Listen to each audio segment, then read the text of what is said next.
नमस्कार दोस्तों, स्वागत है आपका मेरे YouTube चैनल धमाका जीके पर। दोस्तों आज मैं आपको करवाने जा रही हूँ पिनेकल एसएससी सामान्य अध्ययन की बुक का तीसरा एडिशन और इसमें इतिहास सेक्शन के अंतर्गत आधुनिक इतिहास के टॉपिक 1857 का विद्रोह, गवर्नर और वाइसराय, ब्रिटिश अधिनियम और नीतियों से संबंधित दिए गए मोस्ट इंपोर्टेंट प्रश्नों को कवर करेंगे। दोस्तों सभी प्रश्न एसएससी की सीजीएल, सीएचएसएल और एमटीएस की ली गई परीक्षाओं में पूछे जा चुके हैं और आगे भी आपकी होने वाली परीक्षाओं में इनमें से प्रश्न आपसे पूछे जा सकते हैं। इसलिए आप इन प्रश्नों की वीडियो को पूरा जरूर देखें और वीडियो में दी गया कंटेंट पसंद आए तो प्लीज वीडियो को लाइक और शेयर जरूर करें और मेरे यूट्यूब चैनल धमाका जीके को सब्सक्राइब जरूर करें, इससे आगे भी आपको मेरी एग्जाम रिलेटेड वीडियो मिलते रहे। चलिए दोस्तों हम वीडियो शुरू करते हैं। दोस्तों हमारे पास आधुनिक इतिहास में हमारा पहला टॉपिक है 1857 का विद्रोह और इसमें हमारे प्रश्न शुरू हो रहे हैं 527वें प्रश्न से। किसने 1 नवंबर 1858 को घोषणा की कि भारत एक राज्य सचिव के माध्यम से ब्रिटिश सम्राट के द्वारा उसके नाम पर शासित होगा? किसने 1 नवंबर 1858 को घोषणा की कि भारत एक राज्य सचिव के माध्यम से ब्रिटिश सम्राट के द्वारा उसके नाम पर शासित होगा?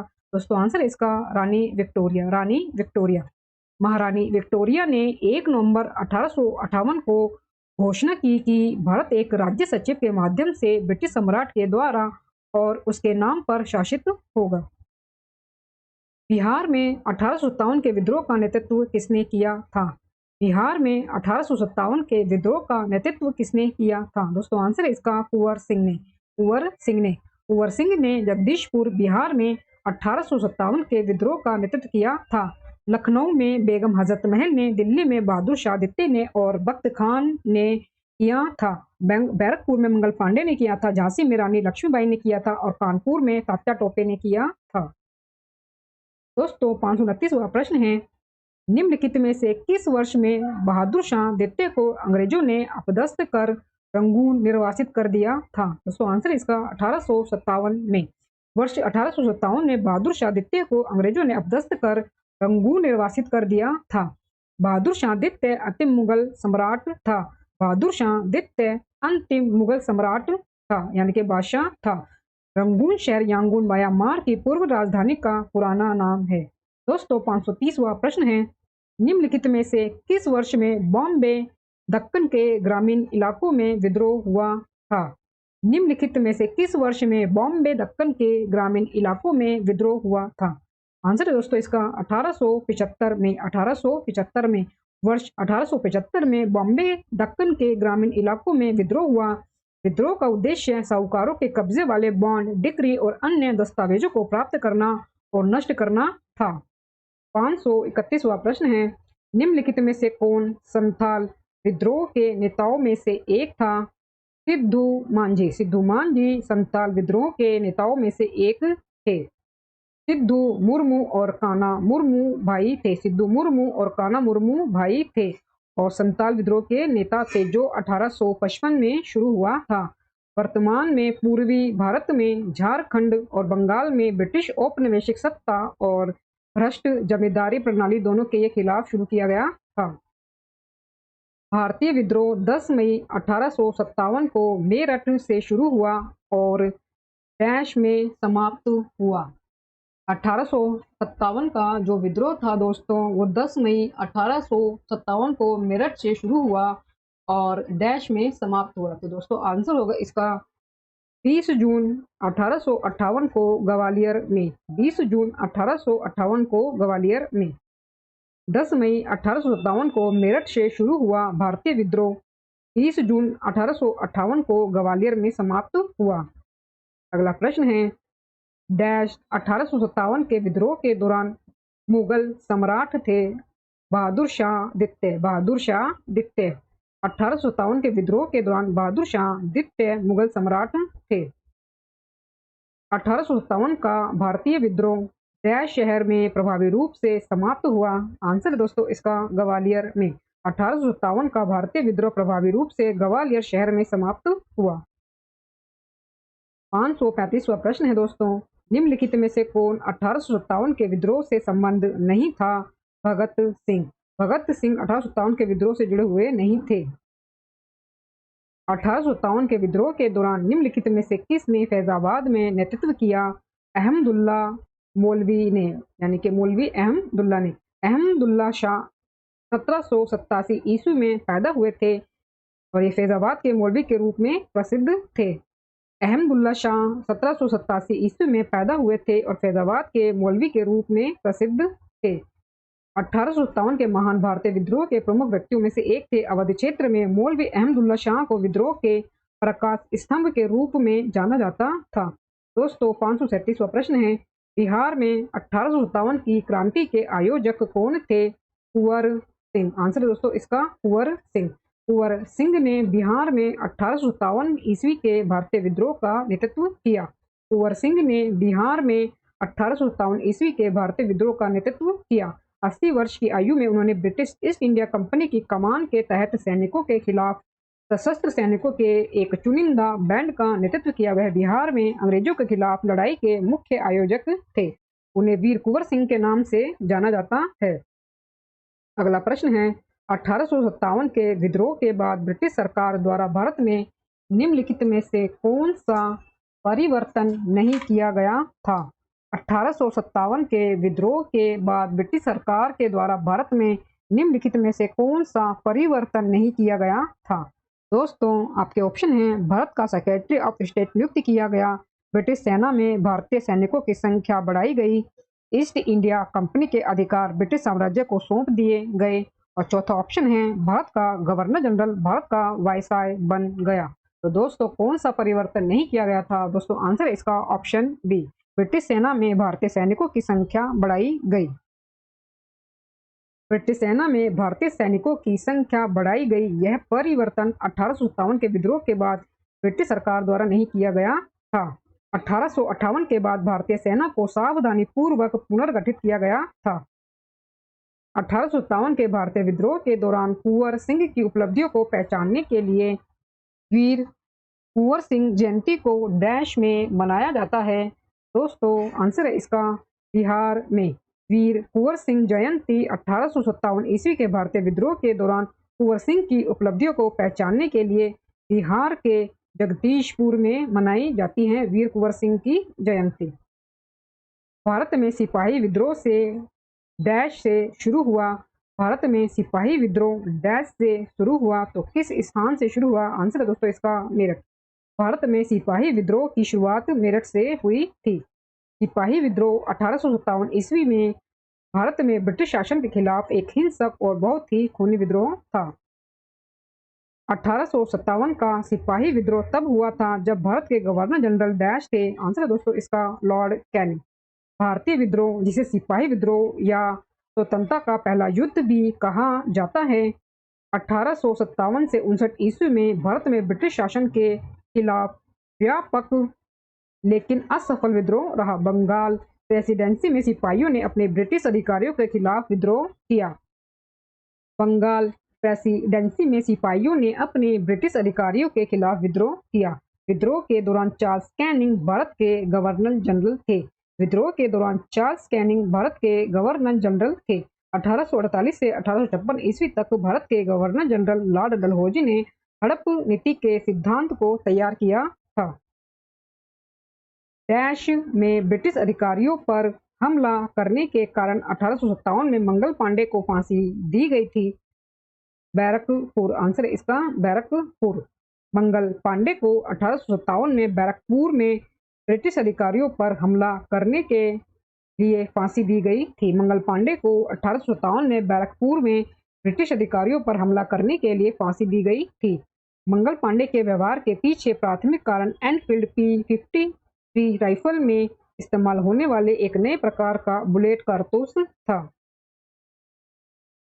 दोस्तों अगला हमारे पास टॉपिक है गवर्नर और वायसराय, और दोस्तों इसमें हमारे प्रश्न है 543 से 1878 के वर्नाक्युलर प्रेस अधिनियम को वायसराय डैश के कार्यकाल के दौरान निरस्त कर दिया गया था। दोस्तों आंसर है इसका लॉर्ड रिपन। 1878 के वर्नाक्युलर प्रेस अधिनियम को वायसराय डैश के कार्यकाल के दौरान निरस्त कर दिया गया था।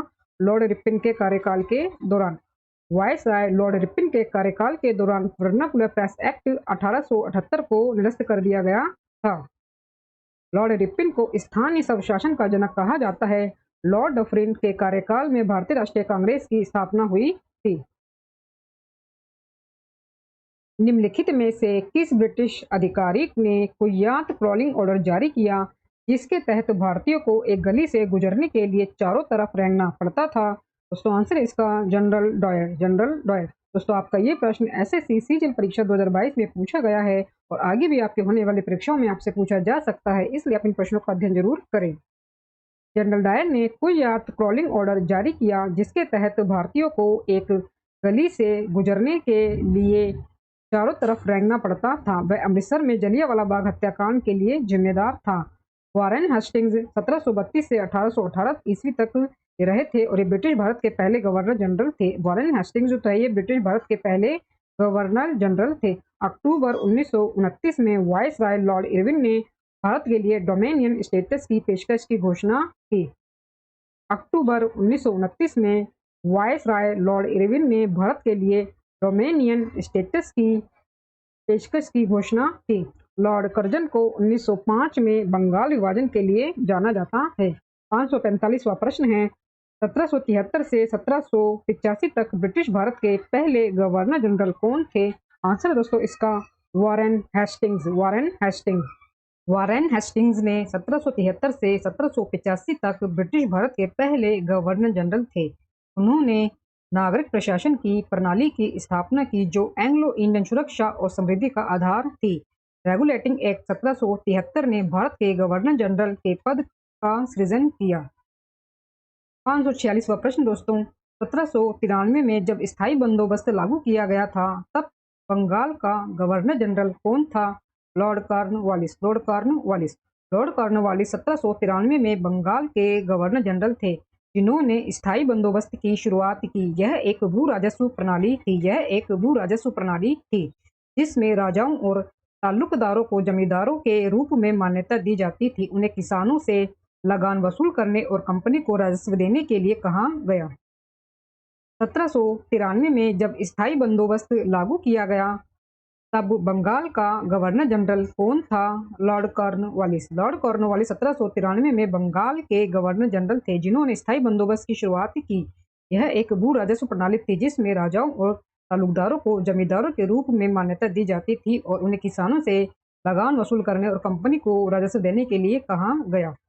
निम्नलिखित में से किस वायसराय ने 1882 में हंटर आयोग को नियुक्त किया था? लॉर्ड रिपन ने। लॉर्ड रिपन ने 1882 ईस्वी में हंटर आयोग की नियुक्ति लॉर्ड रिपन ने की थी। वह तब भारत के वायसराय थे। वह तब भारत के वायसराय थे। 3 अप्रैल 1882 को हंटर आयोग का गठन किया गया था। 3 अप्रैल 1882 को हंटर आयोग का गठन किया गया था। इस आयोग का उद्देश्य था 1854 के वुड डिस्पैच के निष्पादन की जांच करना, प्राथमिक शिक्षा पर विशेष ध्यान देते हुए भारत में शिक्षा के विभिन्न पहलुओं पर विचार करना। 549वां प्रश्न दोस्तों सती प्रथा को डैश के गवर्नर जनरल के काल में समाप्त कर दिया गया था? दोस्तों आंसर इसका Lord William Bentinck. Lord William Bentinck. 1829 में तत्कालीन governor general Lord William Bentinck ने सती प्रथा पर प्रतिबंध लगा दिया था। 550वां प्रश्न दोस्तों ब्रिटिश भारत के तत्कालीन गवर्नर जनरल कौन थे जब सती प्रथा अवैध और दंडनीय बन गई थी? आंसर दोस्तों इसका Lord William Bentinck. Lord William Bentinck. Lord William Bentinck जो है वो ब्रिटिश भारत के गवर्नर जनरल थे जब सती प्रथा अवैध और दंडनीय हो गई थी। राजा राम मोहन राय के साथ विलियम बेंटिक को सती प्रथा को समाप्त करने और इसे अपराध घोषित करने का श्रेय दिया जाता है। इससे 1829 ईस्वी में समाप्त कर दिया गया था। निम्नलिखित में से भारत के किस वायसराय ने 1943 के बंगाल के अकाल को संबोधित करते हुए सेना को आदेश दिया कि वह भू के ग्रामीण बंगालियों को राहत आपूर्ति वितरित करे? दोस्तों आंसर है इसका लॉर्ड लिनलिथगो। Lord Linlithgow. 1943 ईस्वी में बंगाल के अकाल के दौरान लॉर्ड लिनलिथगो भारत के वायसराय थे। 1943 ईस्वी में बंगाल के अकाल के दौरान लॉर्ड लिनलिथगो भारत के वायसराय थे। उन्होंने ग्रामीण बंगालियों को राहत सामग्री वितरित की और ऐसा माना जाता है कि 1943 का बंगाल अकाल जिसके बारे में अनुमान है कि 30 लाख लोग मारे गए थे सूखे के कारण नहीं था बल्कि तत्कालीन ब्रिटिश प्रधानमंत्री विंस्टन चर्चिल की पूर्ण नीति विफलता का परिणाम था?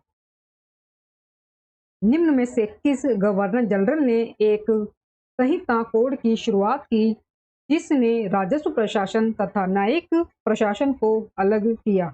आंसर दोस्तों इसका लॉर्ड कॉर्नवालिस, लॉर्ड कॉर्नवालिस। दोस्तों मेरी वीडियो में दी गया कंटेंट पसंद आ रहा हो तो प्लीज मेरी वीडियो को लाइक और शेयर जरूर करें और मेरे यूट्यूब चैनल धमाका जीके को सब्सक्राइब जरूर करें, इससे आगे भी आपको मेरी एग्जाम रिलेटेड वीडियो मिलते रहे। दोस्तों इसका आंसर है लॉर्ड कॉर्नवालिस। लॉर्ड कॉर्नवालिस ने एक कोड पेश किया जो न्यायिक प्रशासन से राजस्व प्रशासन को अलग करने के लिए प्रदान करता था। इस कोड में पुलिस और न्यायिक और नागरिक प्रशासन को नियंत्रित करने वाले महत्वपूर्ण प्रावधान शामिल थे। निम्न में से किसे ब्रिटिश इंडिया का पहला वायसराय नियुक्त किया गया था? निम्नलिखित में से किसे ब्रिटिश इंडिया का पहला वायसराय नियुक्त किया गया था? आंसर है इसका लॉर्ड कैनिंग। 1857 ईस्वी के युद्ध के बाद ब्रिटिश संसद ने ईस्ट इंडिया कंपनी से सीधे क्राउन को सत्ता हस्तांतरित की। 1857 ईस्वी के युद्ध के बाद ब्रिटिश संसद ने ईस्ट इंडिया कंपनी से सीधे क्राउन को सत्ता हस्तांतरित की, इसलिए महारानी विक्टोरिया भारत की महारानी बनी और लॉर्ड कैनिंग जो 1857 के युद्ध में गवर्नर जनरल थे भारत के पहले वायसराय बने। भारत के अंतिम वायसराय लॉर्ड लुईस माउंटबेटन थे। भारत के अंतिम वायसराय लॉर्ड लुईस माउंटबेटन थे। प्रथम आंग्ल सिख युद्ध के दौरान भारत का गवर्नर जनरल कौन था? प्रथम आंग्ल सिख युद्ध के दौरान भारत का गवर्नर जनरल कौन था? दोस्तों आंसर इसका लॉर्ड हॉर्डिंग, लॉर्ड हॉर्डिंग। प्रथम आंग्ल सिख युद्ध के दौरान लॉर्ड हॉर्डिंग भारत के गवर्नर जनरल थे। प्रथम आंग्ल सिख युद्ध के दौरान भारत के जो गवर्नर जनरल थे वो दोस्तों लॉर्ड हॉर्डिंग थे। पहला आंग्ल सिख युद्ध 1845 और 1846 के बीच सिख साम्राज्य और ईस्ट इंडिया कंपनी के बीच लड़ा गया था। दोस्तों हमारे पास अगला टॉपिक है ब्रिटिश अधिनियम और नीतियां। इसमें हमारे प्रश्न शुरू हो रहे हैं दोस्तों 555 प्रश्न से। निम्नलिखित में से कौन से कानून ने वरिष्ठ भारतीय मजिस्ट्रेटों को भारत में ब्रिटिश विषयों से संबंधित मामलों की अध्यक्षता करने की अनुमति दी?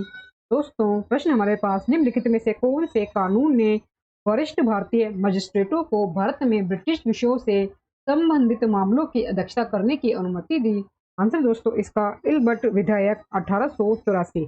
इल्बर्ट विधेयक 1884। इल्बर्ट विधेयक 1884 का मसौदा भारत के गवर्नर जनरल की परिषद के कानूनी सदस्य सर कोर्टेन पेरेग्रीन इल्बर्ट द्वारा तैयार किया गया था। भारत में प्रवेश अध्यादेश 1914 सितंबर 1914 में ब्रिटिश भारत में पारित एक कानून प्रथम विश्व युद्ध की शुरुआत में भारत सरकार को भारत लौटने वाले लोगों की स्क्रीनिंग, हिरासत और आवाजाही को प्रतिबंधित करने की अनुमति दी गई थी। प्रथम विश्व युद्ध की शुरुआत में भारत सरकार को भारत लौटने वाले लोगों की स्क्रीनिंग, हिरासत और आवाजाही को प्रतिबंधित करने की अनुमति दी गई थी।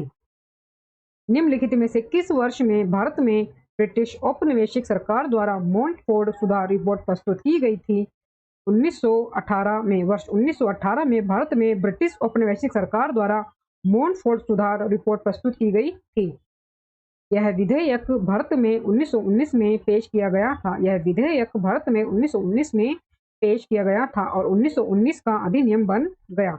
भारत में ब्रिटिश सरकार द्वारा स्वशासन को लागू करने के लिए मॉन्टेग्यू चैम्सफोर्ड सुधार पेश किए गए थे। 557वां प्रश्न है नवाब की कुशासन के बहाने अंग्रेजों ने निम्नलिखित में से किस रियासत पर कब्जा कर लिया था? अवध पर। अवध पर। अवध को नवाब की कुशासन के बहाने अंग्रेजों ने कब्जा कर लिया था। अवध के नवाब को 1801 में ब्रिटिश कंपनी को अपना आधा क्षेत्र देने के लिए मजबूर किया गया था। नवाब सहायक बलों के लिए भुगतान करने में विफल रहा था। बाद में 1858 में अवध राज्य को राज्य के कुप्रबंधन के आरोप में अंग्रेजों द्वारा कब्जा कर लिया गया था। निम्नलिखित में से कौन सा अधिनियम वर्ष 1878 में ब्रिटिश भारत में लागू किया गया था? दोस्तों आंसर है इसका वर्नाकुलर प्रेस अधिनियम। वर्नाकुलर प्रेस एक्ट वर्ष 1878 में ब्रिटिश भारत में लागू किया गया था। लॉर्ड लिटन ने वर्नाकुलर प्रेस एक्ट 1878 को पारित किया, जिसने सरकार को राजद्रोह सामग्री छापने वाले समाचार पत्रों को जब्त करने के लिए अधिकृत किया। उन्होंने शस्त्र अधिनियम 1878 भी पारित किया। जिसने भारतीयों को बिना लाइसेंस के किसी भी प्रकार के हथियार ले जाने पर रोक लगा दी। 559वां प्रश्न दिया गया है, वर्ष 1877 में निम्न में से किस वायसराय ने महारानी विक्टोरिया को भारत की महारानी के रूप में स्वीकार करने के लिए एक दरबार का आयोजन किया था? लॉर्ड लिट्टन ने 1877 में लॉर्ड लिट्टन ने महारानी विक्टोरिया को भारत की महारानी के रूप में स्वीकार करने के लिए एक दरबार का आयोजन किया। यह ईस्ट इंडिया कंपनी से क्राउन को ब्रिटिश भारत के नियंत्रण के हस्ताक्षर की परिणति थी। ब्रिटिश भारतीय साम्राज्य की राजधानी कलकत्ता से दिल्ली में कब स्थानांतरित की गई थी? आंसर दोस्तों इसका वर्ष 1911 में। ब्रिटिश भारतीय साम्राज्य की राजधानी को कलकत्ता से दिल्ली स्थानांतरित कर दिया गया था वर्ष 1911 में। 1911 में ब्रिटिश सरकार का मानना था कि दिल्ली से भारत पर शासन करना कलकत्ता की तुलना में आसान और अधिक सुविधाजनक था। इसलिए 12 दिसंबर 1911 को सम्राट जॉर्ज पंचम द्वारा दिल्ली को आधिकारिक तौर पर ब्रिटिश राज की राजधानी के रूप में घोषित किया गया था। इस ब्रिटिश कानून द्वारा भारतीय प्रतिनिधियों को पहली बार भारतीय विधान परिषदों में चुनाव के लिए सीटों का आवंटन किया गया था। दोस्तों आंसर इसका भारतीय परिषद अधिनियम 1892। भारतीय परिषद अधिनियम 1892। भारतीय परिषद अधिनियम 1892 द्वारा भारतीय प्रतिनिधियों ने पहली बार भारतीय विधान परिषदों में चुनाव के लिए सीटों का आवंटन किया। अधिनियम ने केंद्रीय और प्रांतीय विधान परिषद दोनों में कुछ गैर सरकारी सीटों को भरने में चुनाव के उपयोग के लिए एक सीमित और अप्रत्यक्ष प्रावधान किया। हालांकि चुनाव शब्द का प्रयोग अधिनियम में कहीं नहीं किया गया था, प्रक्रिया को कुछ निकायों की सिफारिश पर किए गए नामांकन के रूप में वर्णित किया गया था। जनरल डायर की कमान के दौरान भारत में कौन सा कानून लागू किया गया था? जनरल डायर की कमान के दौरान भारत में कौन सा कानून लागू किया गया था? Martial law. Martial law. General Dyer की कमान के दौरान भारत में मार्शल लॉ लागू किया गया था। जनरल डायर ने 13 अप्रैल 1919 को एक अधिनियम बनाया जिसे मार्शल लॉ कहा गया।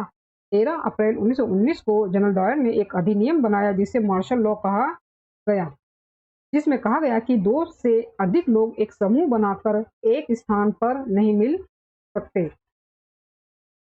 ईस्ट इंडिया कंपनी के व्यापारियों की अनर्गल व्यावसायिक गतिविधियों पर अंकुश लगाने और कंपनी के नियंत्रण वाले क्षेत्रों में कुछ आदेश लाने के लिए ब्रिटिश संसद ने कानूनों की एक श्रृंखला बनाई, जिसमें डैश पहले स्थान पर था। ईस्ट इंडिया कंपनी के व्यापारियों की अनर्गल व्यावसायिक गतिविधियों पर अंकुश लगाने और कंपनी के नियंत्रण वाले क्षेत्रों में कुछ आदेश लाने के लिए ब्रिटिश संसद ने कानूनों की एक श्रृंखला बनाई, जिसमें डैश पहले स्थान पर था। दोस्तों आंसर है इसका ऑप्शन डी 1773 का विनियमन अधिनियम। 1773 का विनियमन अधिनियम ईस्ट इंडिया कंपनी के व्यापारियों की अनर्गल व्यावसायिक गतिविधियों पर अंकुश लगाने और कंपनी के नियंत्रण वाले क्षेत्रों में कुछ आदेश लाने के लिए ब्रिटिश संसद ने कानूनों की एक श्रृंखला बनाई, जिसमें 1773 का विनियमन अधिनियम सबसे पहले था। इसने कलकत्ता 1774 में सर्वोच्च न्यायालय की स्थापना का प्रावधान भी किया। निम्नलिखित में से कौन भारत में अंग्रेजी शिक्षा का महान समर्थक था? TB Macaulay. TB Macaulay. TB Macaulay Bharat में अंग्रेजी शिक्षा के एक महान समर्थक थे। उन्हें भारत में पश्चिमी शिक्षा प्रणाली शुरू करने के लिए मुख्य रूप से जिम्मेदार माना जाता है। अगला प्रश्न है, ब्रिटिश सरकार ने किस वर्ष भारत में मॉर्ले मिंटो सुधार की घोषणा की थी? ब्रिटिश सरकार ने किस वर्ष में भारत में मॉर्ले मिंटो सुधार की घोषणा की थी? वर्ष 1909 में। वर्ष 1909 में। 1909 में ब्रिटिश सरकार ने भारत में मॉर्ले मिंटो सुधार की घोषणा की। मॉर्ले मिंटो सुधार 1909 में भारतीय परिषद अधिनियम के रूप में कानून बन गया। मॉर्ले मिंटो रिफॉर्म के मुख्य प्रावधान मुसलमानों के लिए एक अलग निर्वाचक मंडल की शुरुआत है। भारत में प्रथम महालेखाकार का कार्यालय किस वर्ष स्थापित किया गया था? 1858 में। 1858 में जिस वर्ष अंग्रेजों ने ईस्ट इंडिया कंपनी से भारत का प्रशासनिक नियंत्रण संभाला था, भारत में पहले महालेखाकार का कार्यालय स्थापित किया गया था। वर्ष 1858 में भारत में पहले महालेखाकार का कार्यालय स्थापित किया गया था। 1860 में सर एडवर्ड ड्रेमोंड को पहले महालेखा परीक्षक के रूप में नियुक्त किया गया था। मार्च 1919 में बॉम्बे में निम्नलिखित में से किस समिति का गठन किया गया था? खिलाफत समिति का गठन मार्च 1919 में बॉम्बे में किया गया था। हंटर कमीशन भारतीय शिक्षा पर आयोग विलियम विल्सन हंटर द्वारा 1882 में तैयार किया गया था। 1919 में जलियांवाला बाग हत्याकांड हंटर आयोग सार्जेंट समिति ने भारत में साक्षरता और शिक्षा के विषय के विकास की रूपरेखा तैयार की। समिति ने सिफारिश की कि मौलिक अधिकारों को संविधान में शामिल किया जाना चाहिए। निम्नलिखित में से किस अधिनियम ने भारत के साथ व्यापार पर ईस्ट इंडिया कंपनी के एकाधिकार को समाप्त कर दिया? निम्नलिखित में से किस अधिनियम ने भारत के साथ व्यापार पर ईस्ट इंडिया कंपनी के एकाधिकार को समाप्त कर दिया था? आंसर दोस्तों इसका 1813 का चार्टर अधिनियम। 1813 के चार्टर अधिनियम ने भारत के साथ व्यापार पर ईस्ट इंडिया कंपनी के एकाधिकार को समाप्त कर दिया था। 1773 का रेगुलेटिंग एक्ट ग्रेट ब्रिटेन की संसद का एक अधिनियम था, जिसका उद्देश्य भारत में ईस्ट इंडिया कंपनी के शासन के प्रबंधन को बदलना था।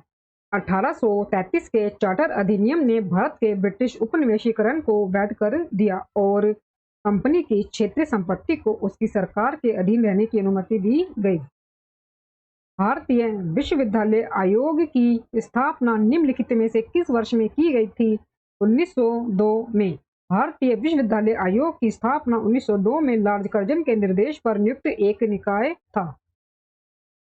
निम्नलिखित में से किस वर्ष में ब्रिटिश संसद द्वारा भारतीय स्वतंत्रता अधिनियम पारित किया गया था?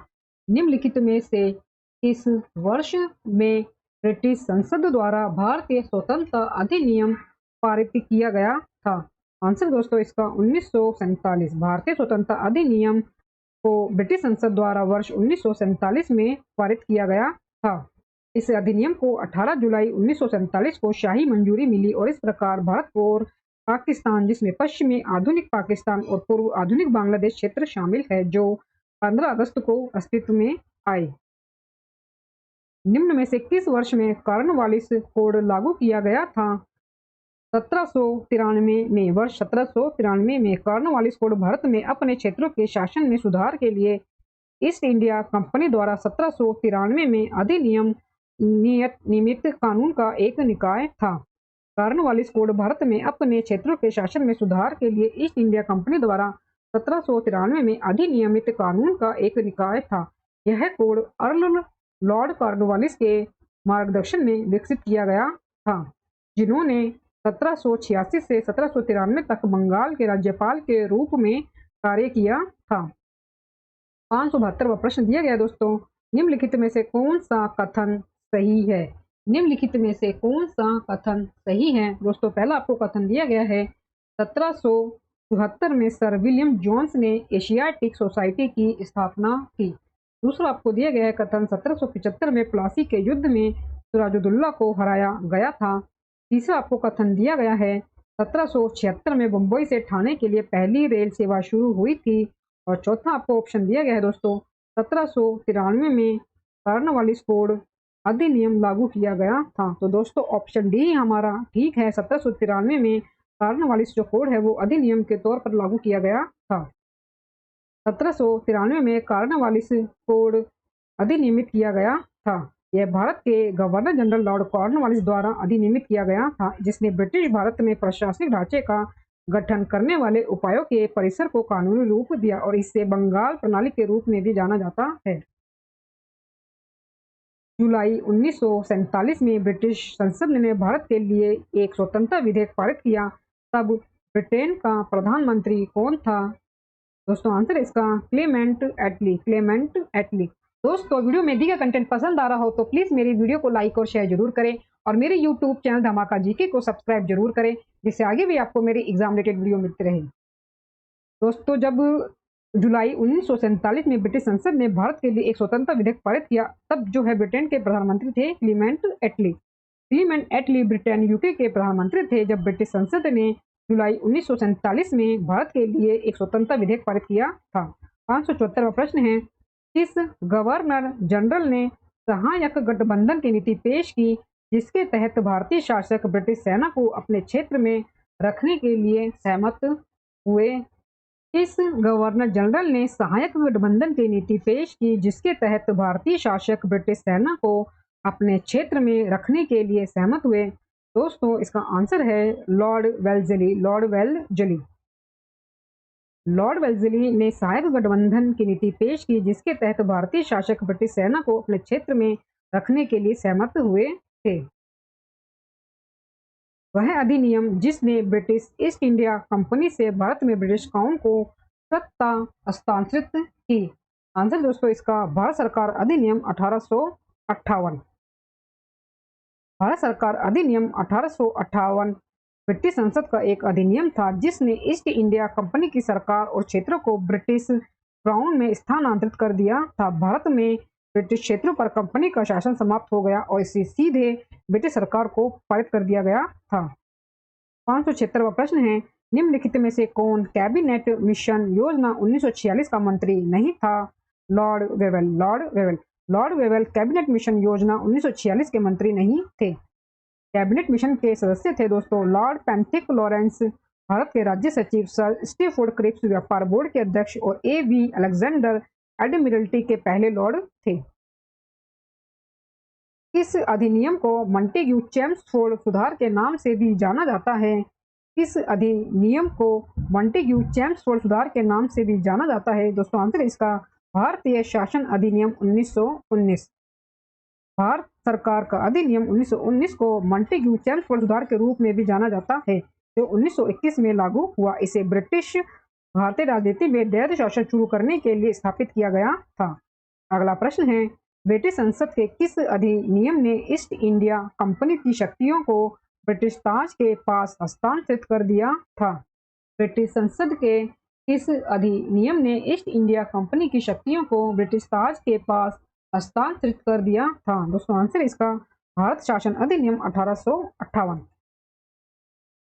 भारत सरकार अधिनियम 1858 ने भारत के संवैधानिक इतिहास में एक नए अध्याय की शुरुआत को चिन्हित किया। भारत की अच्छी सरकार के लिए अधिनियम के रूप में जाना जाने वाला अधिनियम ईस्ट इंडिया कंपनी के परिसमापन के लिए प्रदान किया गया और ब्रिटिश क्राउन को सरकार क्षेत्रों और राजस्व की शक्तियों को स्थानांतरित कर दिया गया। ब्रिटिश भारत के किस प्रांत में राजस्व एकत्रित करने की रैयतवाड़ी प्रणाली लागू की गई थी? दक्षिणी भारत में रैयतवाड़ी प्रणाली ब्रिटिश भारत में राजस्व संग्रह के 3 प्रमुख तरीकों में से एक थी। मद्रास प्रेसिडेंसी की मानक प्रणाली होने के कारण यह अधिकांश दक्षिणी भारत में प्रचलित थी। यह अधिकांश जो है दोस्तों दक्षिणी भारत में प्रचलित की गई थी रैयतवाड़ी प्रणाली। हड़प नीति यानी कि डॉक्ट्रिन ऑफ लैप्स किसने दिया था? लॉर्ड डलहौजी ने। हड़प नीति 1848 ईस्वी में स्वतंत्र भारतीय राज्यों पर कब्जा करने के लिए तत्कालीन गवर्नर जनरल डलहौजी की नीति थी। यह सिद्धांत इस विचार पर आधारित था कि यदि किसी आश्रित राज्य के शासक की निसंतान मृत्यु हो जाती है तो राज्य पर शासन करने का अधिकार समप्रभु को वापस या व्यपगत हो जाता है। भारतीय वैधानिक आयोग 1928 की अध्यक्षता डैश के द्वारा की गई थी? भारतीय वैधानिक आयोग 1928 की अध्यक्षता डैश के द्वारा की गई थी? दोस्तों आंसर है इसका सर जॉन साइमन। भारतीय वैधानिक आयोग जिसे आमतौर पर साइमन कमीशन के रूप में जाना जाता है, सर जॉन साइमन की अध्यक्षता में संसद के 7 ब्रिटिश सदस्यों का एक समूह था। ब्रिटेन के सबसे बड़े और सबसे महत्वपूर्ण कब्जे में असंवैधानिक सुधार का अध्ययन करने के लिए आयोग 1928 ईस्वी में ब्रिटिश भारत पहुंचा। 582वां प्रश्न है, जलियांवाला बाग नरसंहार के लिए कौन सा ब्रिटिश अधिकारी जिम्मेदार था?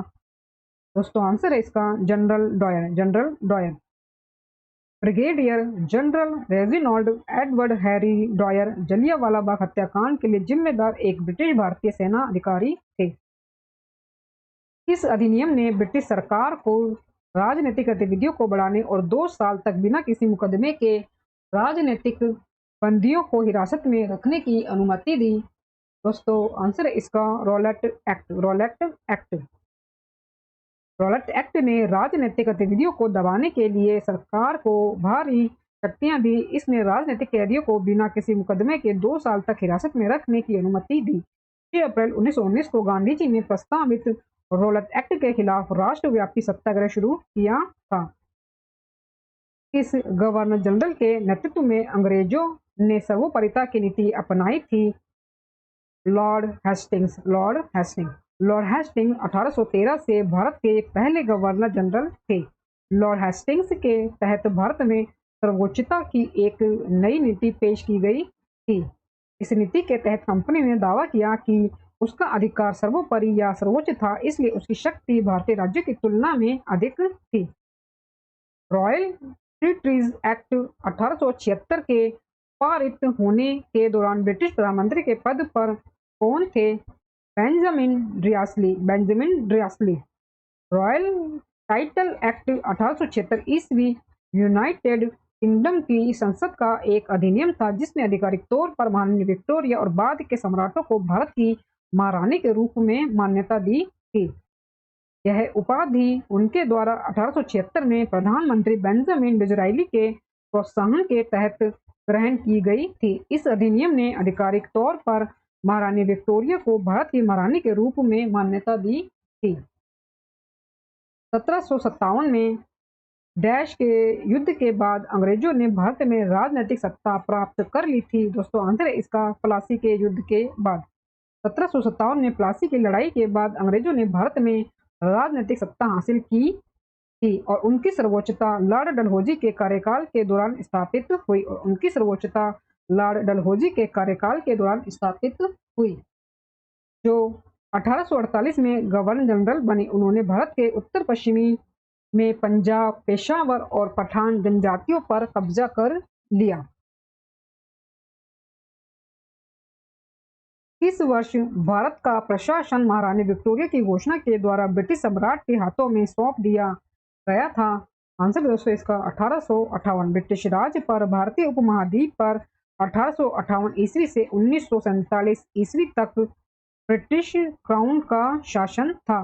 ब्रिटिश राज पर भारतीय उपमहाद्वीप पर 1858 ईस्वी से 1947 ईस्वी तक ब्रिटिश क्राउन का शासन था। इस नियम को भारत में क्राउन रूल या भारत में प्रत्यक्ष शासन भी कहा जाता है। शासन की यह प्रणाली 28 जून 1858 ईस्वी को स्थापित की गई थी, जब 1857 ईस्वी के भारत के विद्रोह के बाद ब्रिटिश ईस्ट इंडिया कंपनी का शासन महारानी विक्टोरिया, जो 1876 ईस्वी में भारत की साम्राज्ञी घोषित हुई थी, के रूप में क्राउन में स्थानांतरित कर दिया गया था। 588वां प्रश्न है दोस्तों, भारत में पहली पूर्ण जनगणना वर्ष डैश में की गई थी? 1881 में। वर्ष 1881 में भारत में पहली समकालिक जनगणना 1881 में हुई थी। तब से हर 10 साल में एक बार निर्बाध रूप से जनगणना की जाती रही है। ब्रिटिश भारत के लिए संवैधानिक सुधारों का सुझाव देने के लिए डैश यूनाइटेड किंगडम के 7 संसद सदस्यों का एक समूह था। दोस्तों आंसर है इसका साइमन कमीशन यूनाइटेड किंगडम के 7 संसद सदस्यों का एक समूह था, जिसका गठन ब्रिटिश भारत के लिए संवैधानिक सुधारों का सुझाव देने के लिए किया गया था। ब्रिटेन के सबसे बड़े और सबसे महत्वपूर्ण कब्जे में संवैधानिक सुधार का अध्ययन करने के लिए आयोग 1928 ईस्वी में ब्रिटिश भारत पहुंचा। 590वां प्रश्न दोस्तों, निम्नलिखित में से कौन सा औपनिवेशिक काल में भारत के व्यापार की सबसे महत्वपूर्ण विशेषता थी? निर्यात अधिशेष पूरे औपनिवेशिक काल में भारत के व्यापार की सबसे महत्वपूर्ण विशेषता थी। यह अधिशेष देश की अर्थव्यवस्था के लिए एक बड़ी कीमत पर आया था। 591 प्रश्न है दोस्तों, रॉलेट एक्ट की प्रतिक्रिया के रूप में डैश को राष्ट्रीय उपमान दिवस के रूप में आयोजित किया गया था? 6 अप्रैल 1919 को। रॉलेट एक्ट की प्रतिक्रिया के रूप में 6 अप्रैल 1919 को राष्ट्रीय अपमान दिवस के रूप में आयोजित किया गया था। रोलाट एक्ट की प्रतिक्रिया के रूप में 6 अप्रैल 1919 को राष्ट्रीय अपमान दिवस के रूप में आयोजित किया गया था। इस अधिनियम ने प्रभावी रूप से सरकार को ब्रिटिश भारत में रहने वाले आतंकवाद के संदिग्ध किसी भी व्यक्ति को बिना मुकदमे के 2 साल तक कैद करने के लिए अधिकृत किया और शाही अधिकारियों को सभी क्रांतिकारी गतिविधियों से निपटने की शक्ति प्रदान की। 592 प्रश्न है, जलियांवाला बाग हत्याकांड, जिसे अमृतसर नरसंहार के रूप में भी जाना जाता है, पंजाब के अमृतसर के जलियांवाला बाग में डैश को हुआ था। तो दोस्तों आंसर है इसका 13 अप्रैल 1919 को। जलियांवाला बाग हत्याकांड, जिसे अमृतसर नरसंहार के रूप में भी जाना जाता है, 13 अप्रैल 1919 को हुआ था, जब कार्यवाहक ब्रिगेडियर जनरल रेजिनॉल्ड डायर की कमान के तहत ब्रिटिश भारतीय सेना की टुकड़ियों ने निहत्थे पंजाबी नागरिकों की भीड़ में राइफलें दागी थी, जो जलियांवाला बाग में एकत्र हुए थे। नागरिक 2 राष्ट्रीय नेताओं सत्यपाल और सैफुद्दीन कुचलू की गिरफ्तारी और निर्वासन की निंदा करने और बैसाखी के सिख त्योहार का सम्मान करने के लिए शांतिपूर्ण विरोध के लिए इकट्ठा हुए थे। अगला प्रश्न है, 1883 में डैश द्वारा पेश किया गया इल्बर्ट बिल प्रस्तावित विवादास्पद कदम था। दोस्तों आंसर है इसका लॉर्ड रिपन। इल्बर्ट बिल 1883 में मार्किस ऑफ रिपन के वाइसरायशिप के दौरान पेश किया गया एक बिल था, जिससे sir curtain peregrine Ilbert viceroy की परिषद के कानूनी सदस्य थे ने लिखा था। अगला प्रश्न है, जलियांवाला बाग नरसंहार की जांच करने के लिए डैश आयोग का गठन किया गया था। दोस्तों आंसर है इसका हंटर आयोग। जलियांवाला बाग हत्याकांड की जांच के लिए हंटर आयोग का गठन किया गया था। जांच समिति का नेतृत्व लॉर्ड विलियम हंटर ने किया। जांच समिति का नेतृत्व लॉर्ड विलियम हंटर ने किया। आयोग का गठन 29 अक्टूबर 1919 ईस्वी को हुआ था और यह नवंबर में शुरू हुआ और 46 दिनों की इसमें गवाहियां दी गई। दोस्तों अगला प्रश्न है, स्वतंत्रता पूर्व भारत में अंग्रेजों ने डैश में भारत की राजधानी कलकत्ता से स्थानांतरित करके दिल्ली कर दी थी। आंसर दोस्तों इसका वर्ष 1911 में। वर्ष 1911 में 1911 ईस्वी में अंग्रेजों ने भारत की राजधानी को कलकत्ता से दिल्ली स्थानांतरित कर दिया और 19वीं शताब्दी के उत्तरार्ध तक शिमला ग्रीष्मकालीन राजधानी बन गया था। किंग जॉर्ज पंचम ने 12 दिसंबर 1911 को 1911 के शाही दरबार के 4वें उत्कर्ष पर राजधानी को कलकत्ता से दिल्ली स्थानांतरित करने की घोषणा की थी। दोस्तों हमारे पास है 596 प्रश्न और दोस्तों ये हमारा अंतिम प्रश्न है, भारत को भारत एवं पाकिस्तान में डैश अधिनियम के द्वारा विभाजित किया गया था। आंसर है दोस्तों इसका भारत स्वतंत्रता अधिनियम के द्वारा। भारत स्वतंत्रता अधिनियम के द्वारा। भारत स्वतंत्रता अधिनियम के द्वारा भारत को भारत और पाकिस्तान में विभाजित किया गया था। भारत स्वतंत्रता अधिनियम के द्वारा भारत को भारत और पाकिस्तान में विभाजित किया गया था।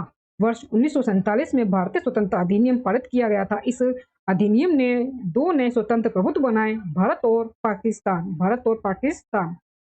दोस्तों इसी अंतिम प्रश्न के साथ आधुनिक इतिहास के टॉपिक 1857 का विद्रोह, गवर्नर और वाइसराय, ब्रिटिश अधिनियम और नीतियों से संबंधित दिए गए मोस्ट इंपोर्टेंट प्रश्न हमारे पूरे होते हैं। दोस्तों वीडियो में दिए गए कंटेंट पसंद आया हो तो प्लीज वीडियो को लाइक और शेयर जरूर करें और मेरे यूट्यूब चैनल धमाका जीके को सब्सक्राइब जरूर करें, इससे आगे भी आपको मेरी एग्जाम रिलेटेड वीडियो मिलते रहे। दोस्तों मिलते हैं नेक्स्ट वीडियो में टॉपिक के साथ, तब तक के लिए धन्यवाद।